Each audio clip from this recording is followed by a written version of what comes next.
Awesome. Welcome, everyone. We're so glad you're with us tonight. We are at our Matthews bookstore in North Carolina. Hope Books has a brand new publication that is releasing today.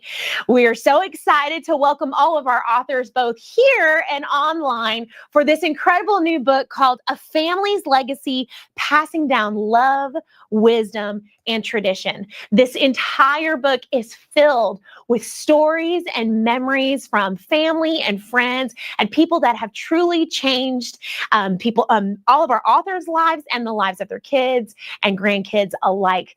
We're so excited for you to get to hear all of these incredible stories. They're so much fun, as well as so many wonderful notes of wisdom and places for you to even think about adding some new traditions into your own family. All right, and maybe even finding some traditions from the past you didn't even know were there. So tonight we're going to invite each one of our authors up here. We have some that are joining us online. They're going to share their tales and trials, if you will, with you, and hopefully give you some hope to grasp for the future. Each one of them have such a special calling upon their life, both online and the ones that are here. And I know that I've already been majorly impacted by these incredible authors. So without further ado, we're going to get started. We have an incredible studio audience with us tonight. Yes? Yes. So if you're watching, we'd love to know where you are watching from. So pop into the chat. Let us know where you're from. If you are here to support one of our authors, give them like the biggest shout out that you could possibly give them. Whether it's the poppy confetti cannon thingies, we don't mind. We don't care. We just want to know who you're here for, giving each one of them the encouragement that they very much so deserve. It is not easy to write a book, but they've done it very, very well. So without further ado, we're going to invite our very first author up tonight. So would you please give a round of applause for Meredith Neufeld? Girl, we got a good one tonight. They are mighty in this house. So mighty. Okay, Meredith, your chapter is called The Smallest Thread: How Love Ties Us Together. So what I want you to do, and we're going to do this all together tonight, is to tell those who are watching tonight, you could talk to me if you want, about your chapter. Okay. So my chapter was really written because of the great impact that I experienced from my own grandparents, who owned a beach cottage on the coast of the Outer Banks. And growing up, they just shared so much of their time and energy with me. And we just created so many wonderful memories. And as I was reflecting back on all they gave me by just providing those opportunities, I just realized how much I was impacted through those days and years. So grandparents are very important. We will all be grandparents one day. So take this to heart. Oh, that just felt like really real, really real in a moment. I mean, we shared so many stories around a table today. You shared, if I'm not mistaken, wasn't that your grandmother's recipe for chocolate chip cookies? Yes. So she baked us chocolate chip cookies tonight that were her grandmother's recipe, and they're super, super scrumptious. By the way, thank you for that. You're appreciate that. But we've all had such an incredible impact from people in our lives, and to have your grandparents so close, right? So how do you feel like that's impacted how you raise your own children? Yeah, I think as moms, we sometimes might question, am I making a difference? Am I changing a life when you're just at home and you're cleaning and making macaroni and cheese? And but I think that when we surrender our lives to the Lord and He empowers us, then we can take those what look rather average moments, and when God is in those moments, we have His Spirit to love and give and serve to the people He's entrusted us with. And so yeah, that's beautiful. So outside of all of that, because there's a lot there, and her sweet husband and her sweet daughter, and I know they're here with us tonight. I told her she's taking my job from me. She's a good one. And then you got your twins that are probably watching. But what would be one hope-filled thing that you would want someone who's watching tonight to actually gather from your chapter? Yeah, I would love to encourage the mom who feels unseen that your work matters and it's so valuable, and the Lord is with you to help you carry out those jobs and tasks that He has for you each day. I love that. The Lord is with you. Y'all give it up for Meredith. Yes. No one ever wants to be first, but she did such a great job. So as we're moving through this incredible book, I would love to invite up to the lovely round table tonight, Miss Jenny Kincaid Boone. Come on, Jenny. Hi. Hi, friend. I feel like we just found a whole new friend group tonight. And it's my favorite thing ever. Yes. Bonding all day long. So your chapter is called Living Joyful, One Grandmother's Simple Yet Inspiring Story. So why don't you share a little bit with us? Yes. So I'm very happy to share. So my grandmother was, kind of a larger than life person in my life and in many other people's lives. And I think that sometimes we don't think about the influence that someone has had on our life. Sometimes it's after they're gone. And I think that I always knew my grandmother was an important person in my life, but I think especially since her passing, some of the life lessons that I learned from her have really come out. I'm really thinking more about what I learned from her. And I start the chapter talking about actually a car accident that she had. And she basically was, from that car accident, she was not able to walk well for the rest of her life, for probably about 27 years, which would have been was the rest of her life at that point.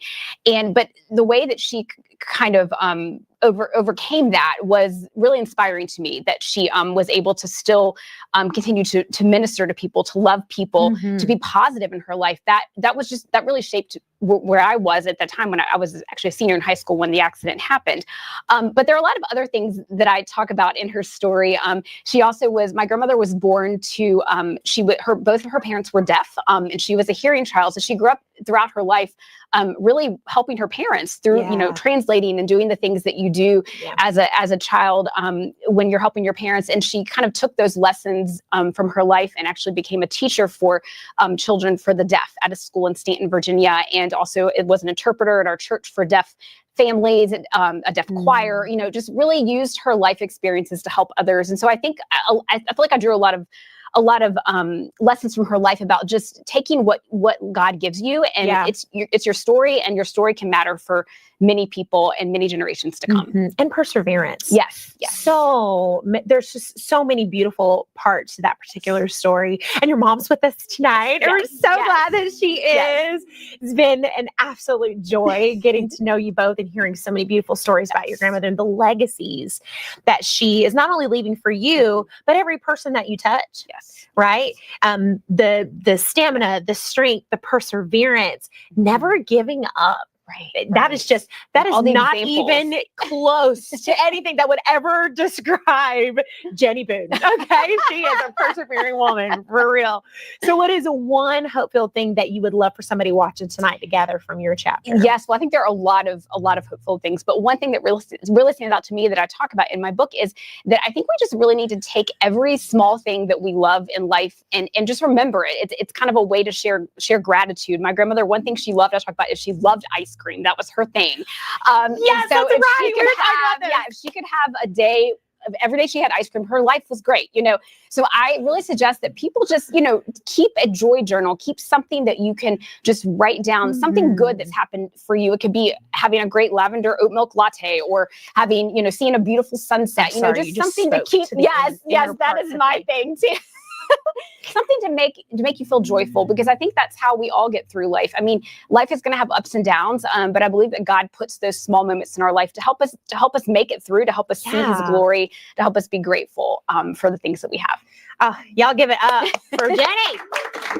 Jenny Boone. So fun. We're talking about favorite foods of our relatives. And when she was talking about ice cream, I agree. We can do ice cream on the daily. Wouldn't it bring you so much joy? You might have to work it off, but that's okay. We can handle that. We can totally handle that. Okay.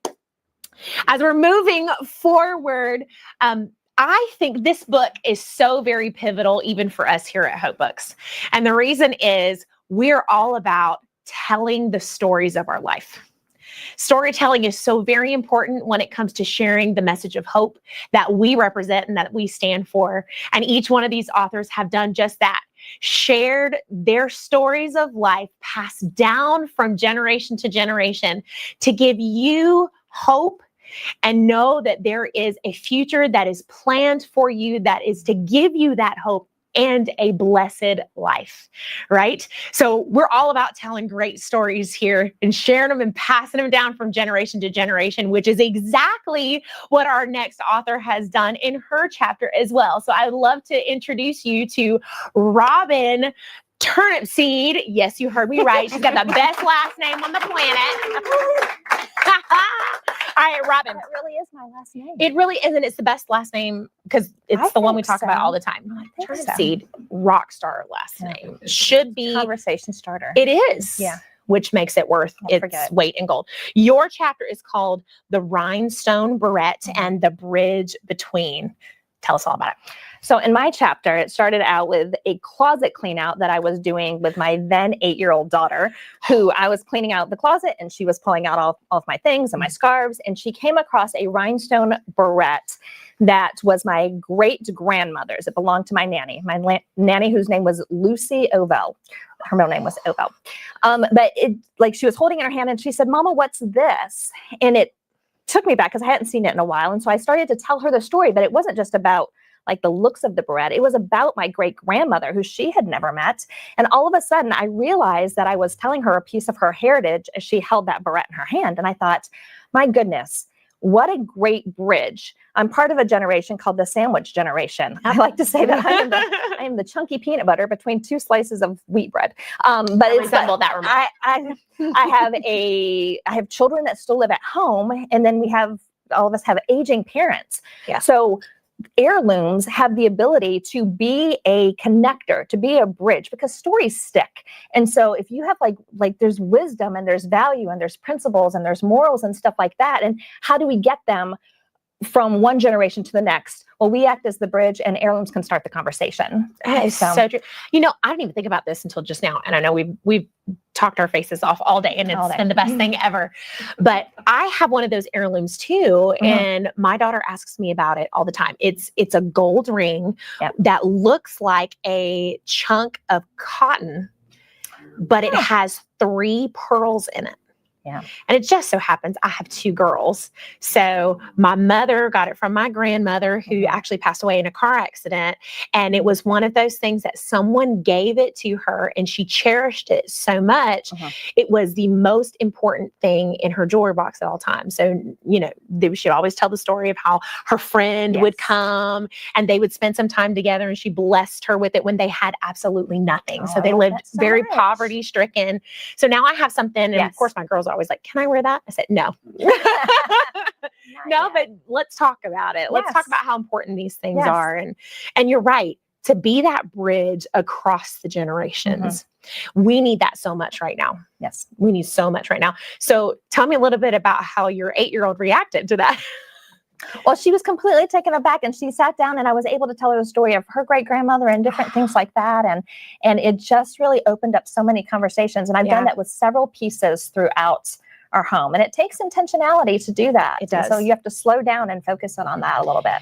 And that is a great point. We have to slow down and focus. And that is not easy to do in our technology day and age. Try to get that iPad away from your kid. As we live stream. As we live stream. Right now. It's wonderful. But hey, this is a part of our life that we have to cement, right? This is a part that's so important for us to literally make the time for it. You're not going to be able to find the time. You have to make the time for it. So what would you say to someone who's watching right now, if you had one hope-filled thing from your chapter you'd want them to grasp? What would you tell them? I would tell them that it's very important to get the stories before those who hold the stories leave. So I would encourage everyone to sit down, make a phone call, find an heirloom that you don't know the story behind, call a grandmother if you're fortunate enough to still have them, and get the story and write things down. You know, Where did you get the item from? Where did it come from? Why does it matter? And kind of have that and hold on to that, and then take the time to sit down with your child and go ahead and explain that to them. It's very, very important. And I'll write it down. Write it down. Write it down. Write it down. Write it down. Write it down. We say this all the time, right, Ryan? If you don't write it down, you lose it, right? And a book will last for a lifetime. If we just say them, it can be lost from generation to generation. But even if you write it in a book or write it in a journal, right, it can last for a lifetime and beyond. So, Robin, excellent job. So very proud. As you can tell, this book is a plethora of gold nuggets. It really is. And one thing we were actually discussing when we were recording our podcast today, which is coming to you very soon, our brand new Hope Story podcast is going to be released in the next couple of weeks. So each one of our groups actually gets to be a part of that whole process of recording. So we're sitting down for our podcast today, and we were talking about these specific things and the importance of making time. But that if we're not careful, an entire generation will be lost to the things that got them to where they are. All right. And if we want to combat things like the individualistic mindset and really helping people to understand how to care for one another and how to love one another well, we have to share stories. We have to share stories about our past, about the legacies that people have left for us. And if you're one of those that might have a history in your life, just in your own personal life, of tragedy or one of loss, I guarantee you, if you'll take some time, read through these stories, I bet you there are nuggets of goodness and generosity that have been woven into your life that you never even realized were there because all this stuff was trying to cover it. So if you take stories like these incredible women are sharing with you as a moment for you to breathe and be reminded of the good, you can then leave a legacy for the people that's coming after you. Okay, so I want to invite up here my new spunky friend, Crystal Ulp. Y'all give it up for my lovely friend. I'm so glad you wore those red glasses. Killer. Thank you. All day, every day. All day, every day. So I'm so glad you wrote this chapter because it is you to a T. Oh, no. Your chapter is called Unexpected but Intentional Generosity. Sure. Go. Correct. I was a very lucky child. I had a vivacious grandmother that always saw fun in the day and would intentionally find things to do that would impact others' lives. So it was a cold fall day, and we were in her house when suddenly she just came up behind me with a whole bag of tulips and said, "You know that grumpy neighbor next door? We're going to do something about this." So she grabs me. I have no shoes on. I have no coat on, and it is pouring in LA. And we run across the yard. I'm covered in mud all the way up, and I'm laughing the whole time because my mother would not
Do it again. There we go. Okay. She's the voice of reason. Oh no. Okay. I'll That is- the voice of spontaneity, unfortunately. You know what your grandmother reminds me of? Just listening to you talk about her. You ever watch Downton Abbey? Like the dowager grandmother? Yes. She's always up to something sneaky, and most of the time for a good purpose. But she's always got, I got an idea. You got an idea. Let's go to it. Or no, that's it. Yes, no? Yeah, maybe do one more question. Okay. Yeah, that's great. We're gonna make it work. It is It'll live. be fine. So We you are know live. what? It's all This good. is the writing life. So It is the right life. Okay. that's right. So in the midst of all of that, you live a life of generosity, right? I try. No, you actually do. We've never had an author. The first thing that I got to experience with Crystal is she comes in the front door holding an entire vase of flowers just for our staff. So let me get you, girl, because it's the truth. She does in her words, in her actions, and to see what your grandmother has left for you and how you've taken it and run with it. Seriously. She was seriously amazing. Yeah. Seriously. I know you're a teacher, getting ready to retire. Yes. Yeah. So to have that same legacy you've been leaving with your students. I bet you're the favorite teacher. You know, everybody I don't has know a about favorite. that. That's this one right here. Just letting you know. Thank you. So in the midst of that, what do you feel like within generosity is one of the most, I would say, wisdom-rich concepts that you've really taken on in your life? I would have to say that just taking whatever God places in your hands and surrendering that and not having your own agenda for it. That's I, good. like all of you, get something in my hand and I have an agenda immediately. Absolutely immediately. Yeah. I have plans for it and all kinds of things. And suddenly I realize I just have to lay it back down. Ugh. I just have to surrender it. Yeah. And when you surrender it, you get to see so many amazing miracles and things happen. And not that if you used it for yourself, it wouldn't be fine. But when you surrender it, it just multiplies. Yeah, it does. It does. I think one of my favorite quotes from you today is always have something in your pocket you can give away. Always have. Always have something in your That's pocket. that's That's good. life changing. That's good. It really, honestly, it reminds me also of my dad. I have the best dad. I mean, my parents are phenomenal. They're still here on this earth and back in Tennessee. But I have grown up remembering my dad was the guy at church who always had candy in his pockets. Oh, that's excellent. That is excellent. Always. You could always rely on him to have not just any candy, but the good lifesavers. Good lifesavers. And weren't we talking about the strawberry ones? And the butterscotch. He always had the strawberry, the butterscotch, and the lifesavers in his pocket. I think he is still the person to go That's to excellent. for that, but always to have something. And he lives by that exact same rule. Always have something in your pocket or in your hands that you can give away. And it emulates in the form even of, I think it emulates in joy. I really do, as you can tell. Crystal, she is a ball of joy, friend. I'm well, so thank proud you. of you. We're so proud of Crystal. Y'all do. Y'all, good things. Good things.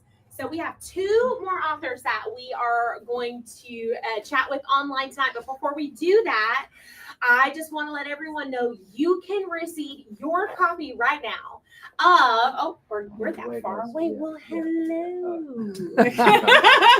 Actually, let me see if you can see it. Yes, there we go. A family legacy. Okay.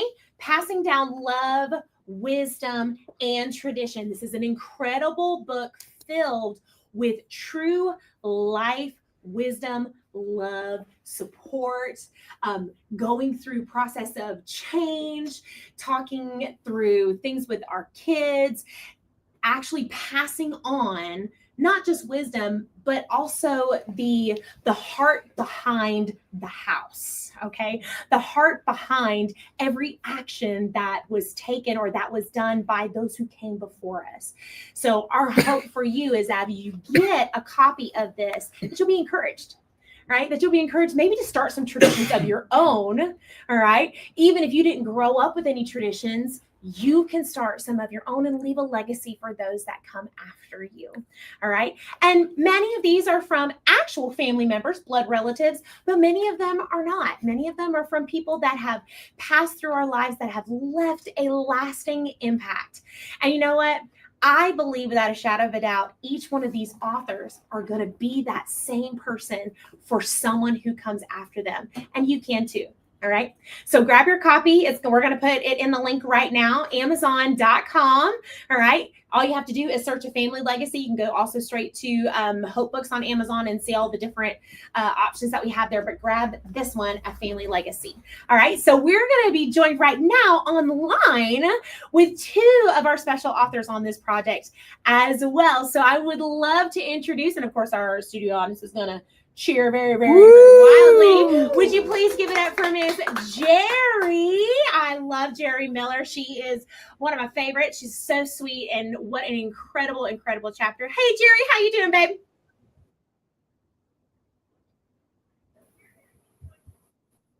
Can you hear me? Jerry. Jerry, baby. Yes. All right. Internet keeps going out, but I Let's try it again. Try it again. A little bit of technical difficulty. That's all right. Yeah. Talk again for me, hun.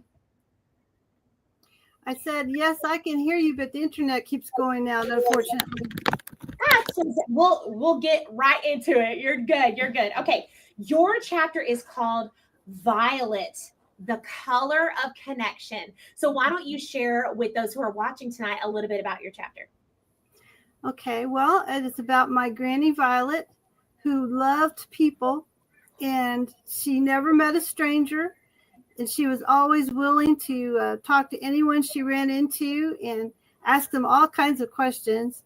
And the funny thing about her is that if she talked long enough, she could find some connection with someone that she already knew. Yep. And it felt like that she knew everyone in the world because of that. Mm-hmm. And so, yeah, she was an original extrovert. An original extrovert. I love that. So, Jerry, how has her life impacted yours? Oh, in so many ways, because I am an introvert. And so a lot of times in my head, it's always, what would Granny do? You know, when I meet people, and mainly it's ask them where they're from. Mm-hmm. But Granny also was so great, and with her grandchildren, she played games with them all the time. And that was just our thing. We didn't watch TV. We didn't go to ball games or anything back in that day, but we played games together. Yeah. And she knew that something very important, that a kid will open up during a game more than if you just said, how did your day go? You know, but as you play games, your guard gets down and you start having conversation. The next thing you know, you're bearing your heart. Oh, and so that's why she loved games so much. And I can totally like to win. Yes, I could totally see that. Get into technology. We got technology back in the day. And I was a part of back in the day. I see your side eyes over here. I am a part of the drinking from the water hose generation. All right. But that is so true, to get us to a place where our guards are let down and we're having fun, and to be able to talk through the things of life. What a wonderful attribute to your family, for one, but also what a great thing for us to take into stride, to maybe try on our own. Get around our dinner table, put all of your devices in a basket in another room, and let's play, and let's have some really great conversations. So, Jerry, I want to ask you, what is one hope-filled thing you would love for somebody watching tonight to get from your chapter? I think to sum up, the best thing about her was their legacy of praying for each one of her grandchildren. Now, I lived in the same house with her 2 different times in my life, and so I know this is true. I would hear her pray every night. She would call out every child's name, every grandchild, every great-grandchild, nieces, nephews. I mean, she would pray for all of them every night. And I just don't think we can measure until we get into eternity exactly how much those prayers are going to affect each one of those. She's already gone, but yet I think her prayers will still live on. I agree 100%. 100%. My grandmother was the exact same way. There was never a night where she did not pray for every one of her 7 children. Sorry, not no 9 children. Yeah, that's right. My mom was one of 9. But I remember being at her home too, and every night she'd pray for every child, every grandchild, every niece and nephew. Huge pivotal part of the reason I went into full-time ministry from her prayers. So I agree with you. We'll never know the true effects of those prayers. But Jerry, we're so proud of you. We're so thankful for you. Why don't everybody give it up for Jerry? Thank you so much. Again, the book is called A Family Legacy, and you can grab your copy on Amazon.com right now. The link is going to be right in the chat. And if you're watching tonight and there's somebody in this room that you're supporting, or there's somebody online that you're supporting, would you please give them a shout out? We'd love to hear from you. You're just as much a part of this as we are. So we're so thankful that you've joined us. And now we have one last author with us tonight. I'm going to touch on all the other authors who couldn't be with us, but there's one last author actually with us online, and that is Miss Sue Wilson. Would everyone give it up for Sue? Hi. Oh, how are you? I'm good. I'm glad to be here. Oh, we're so glad you're here. Okay, Sue, your chapter is called One Moment in Time, Generational Connections. Why don't you share a little bit about your story with our audience tonight? Okay. I wanted to write about intentionality because I think we all know nothing happens if we're not intentional about it. And so I actually had that stenciled on the wall of my bedroom for a long time. Be intentional. My husband was building a church, so we were both busy in ministry. Our kids grew up helping us build that church. And so it wasn't until we started to have grandkids that we realized how fast the years were going by. And we decided we wanted to build memories instead of make money as much as we could. You've got to have money to live, and you've got to have money sometimes to make memories. But it was important to us to be intentional about making memories. So we started by doing a 13 trip, 2 grandkids at a time, and taking them on a trip together. And by the time we got back, they knew each other, and we knew them, and they knew us, and they figured out grandparents can be fun. So that was what we did first. And then we started doing a high school graduation trip with them, but they had to let their parent come. So I took the girls, my husband took the boys, and the moms came, the dads went. And again, they had a great time. We had some moments as kids do when their parents are around, but we worked through it, and we've got great memories of that. And then I had one granddaughter that did her senior year in Italy. So her mom and I got to go and do her senior trip in Italy, which was really fun. And then we decided we also wanted our children to realize that just because they had kids and they were no longer living with us, they were still important to us. So we started taking a few trips with them, just without the grandkids. And then every 5 years, approximately, when it was close to our anniversary, we would take everybody in the whole family on a trip, and we'd pay for everything. So that was a pretty big deal for us. And I'm not sure that as they grow older, they're going to realize what a big deal that was for that to happen every 5 years. But we did cruises, we did camps, we did all kinds of different things. And that's been our way of being intentional.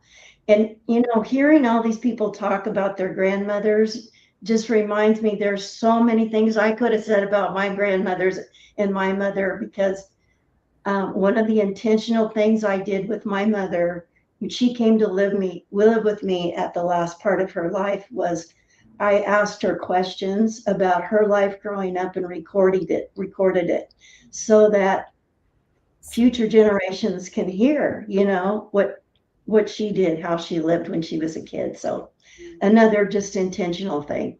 Yes, I love that. You have such a fresh perspective on it as well, being in that particular position, and you are 100% right. And I think that's actually a theme that's going through each and every chapter is you have to be intentional. Mhm. You have to plan it out. You have to mean it. You have to work through it. It may flop, it may fail, but when it comes down to it, you're creating memories, not just waiting for the memories to come to you. Yeah. And I love that. And you know what? I believe your grandkids will get to know exactly how much that costs you when they have to pay for it on their own. Yes, they will. They will. And they'll have a whole new, fresh respect for you and your husband, Sue. That is Exactly. So, Sue, let me ask you the same question we've asked every single one of our authors. What is one hope-filled thing you would love for somebody reading your chapter tonight to grasp from it? Well, it sounds a little redundant, but I just think you have to remember that nothing happens just by accident that's going to last. You have to make those choices intentionally. You have to sit down and say, okay, if I want to lose 20 pounds by the end of this year, I'm going to have to start now. It's like every single thing in our life requires an intentional decision to make it happen. So that's what I want to encourage people to do. Be intentional with your life, whether it's reading through the Bible. My youngest granddaughter recently asked me if she could come over once a week and study the Bible with me. What a blessing, So that's something that I'm like, yes, I'll be intentional about that. That's important. So be intentional, guys. Be intentional, 100%. Sue, we're so proud of you. And thank you so much for imparting wisdom and being with us tonight. We're so thankful for you. Y'all give it up for Sue. Real quick before we end our session tonight, I just want to give a shout out to all of our other authors who couldn't be with us tonight, but they've shared their messages of tradition and legacy and hope in this book as well. Francesca, who is supposed to be here tonight, but she's not feeling very well. We love Francesca. She's a part of many of our projects here at Hope, but she talks about the simple act of getting together, which by the way, you have to be intentional to do.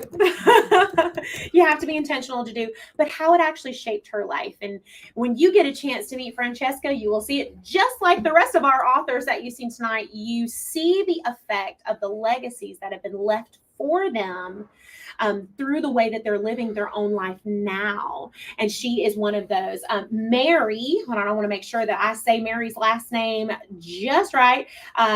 Svoboda, I do believe, I didn't mean to butcher it, Mary, I promise.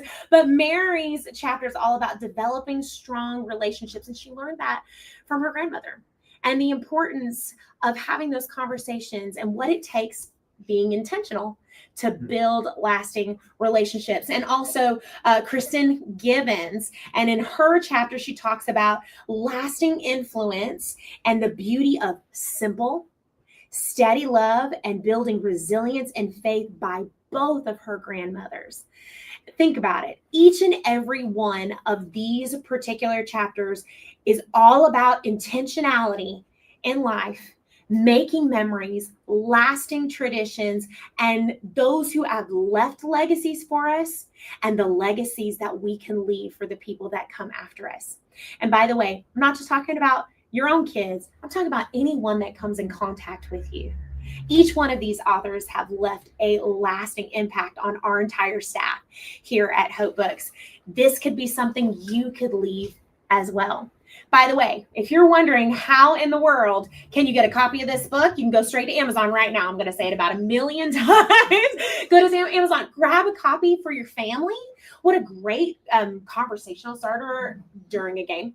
I'm just saying, let's bring on the games, all right? Or something that you can do as a small group or as a women's group or as a mom's group that are wondering, how can I leave an impact on my kiddo or the people that I'm leading or the the kids I'm teaching, so that they will grow up to be strong, healthy members of society who are strong in their faith and who love people and love the Lord. These are great stories for you to get some insight and some wisdom on. And you might also be wondering, how can I be part of this? Because guess what? These guys were in the same boat that you were in. And they said yes to doing something really hard. Writing your story out on paper is not an easy thing, but you don't have to do it alone. Here at Hope Books, our passion is helping authors release their hope-filled words into the world, because we believe every word has a mission. And that mission is very, very strong and an intentional one as well. We would love to see you right in this room in Matthews, North Carolina, for any one of our publications. We have our brand new 2026 books available to jump into one today. You can go to hopebooks.com/collabs, check out the themes for the next year, and see if those themes match some stories of your own life. And you could be right here with a fully published book, an incredible group of people to cheer you on. We're so glad that you are with us tonight. We hope you have a great night. Grab a copy of this book or a couple of copies. Give our authors a shout out and share this with a friend. All right. We'll see you later. We'll see you next month right here for Collaborations.